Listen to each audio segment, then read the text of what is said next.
We celebrate the pioneers who founded our state every year around this time. But just as worthy of celebration, Utah boasts some impressive modern-day pioneers in the world of technology.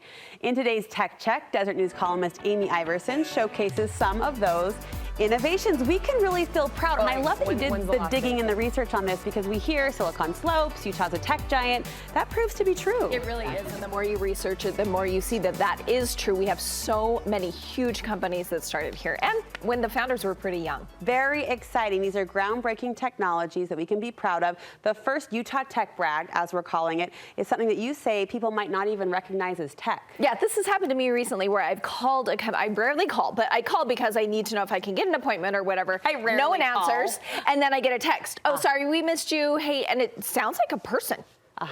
These are not people. These are bots, and this technology came out of Utah, and I actually love it because texting is what we do, right? That's the fastest, quickest form of communication, but we don't really think about texting a company. Well, this company, Podium, is a way for people to do that easily, pay that way, make appointments that way, get questions answered that way. This was a BYU student, and his dad owned a tire company and was like, hey, I can't get any good reviews on Google. I have all these happy customers, but only the 5 who hate my store put a review on. That's why Eric Ray made this company, so that people could you could send out a text that says, hey, would you mind leaving a review?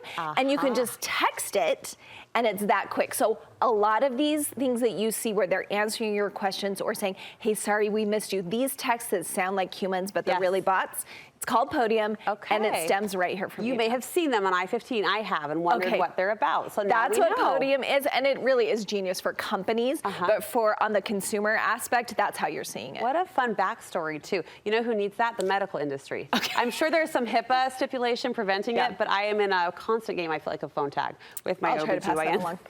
Thank you so much.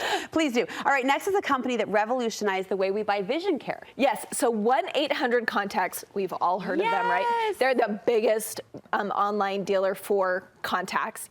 That started here in Utah. And again, this was an issue where the guy was like, why do we have to buy it from the optometrist or whoever we're using? So he actually got a federal law passed to give patients the right to own their own prescription so that they could buy online. And he had to legislate before he sold. Yes, and this was founded in 1995, again, in a BYU dorm room. No way. That's where it started. Well, and now it's the largest. Back when I wore contacts, I remember when I made the shift to this more convenient way of living, and it was so slick. It was so easy. Genius. Look at these smarties. All right, most of us have heard of or played around with Ancestry.com. Sure.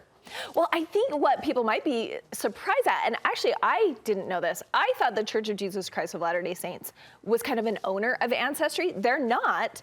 They've just collaborated with them a lot, and of course Family Search gives us a lot of resources, but Ancestry started in 1983. Oh, no way. Their headquarters are in Lehigh, but they started with magazines. Then they went to CD-ROM, but then they did become the first online access to genealogy, and also created the first app.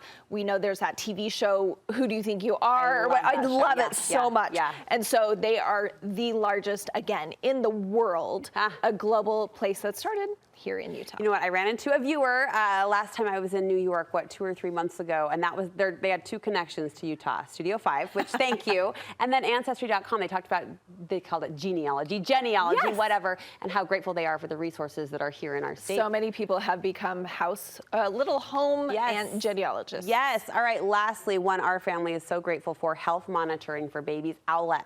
Owlet, and I love how this story started too, because again, BYU is just killing it. But this was a student at BYU, and his wife had a heart disease. And when they became pregnant, he was worried, how can I make sure that my baby isn't going to inherit this and maybe have some problems? That's where the Owlet came to be. This is a little smart sock that can do vital signs, and you can monitor it from your phone. And at 2012, Lehigh, I'm seeing this thread here, right? Lehigh, BYU, these are places that are really incubating these tech firms that are changing the world. That's so awesome. We had a daughter with a breathing issue, so that technology we appreciated deeply at our home as well. Amy, really cool, really fun to dive in. Thanks, you. Where can we read more? Deseret.com/Amy. All right, we'll link you from our website. Kind of cool to talk about and say, did you know, around the next family picnic.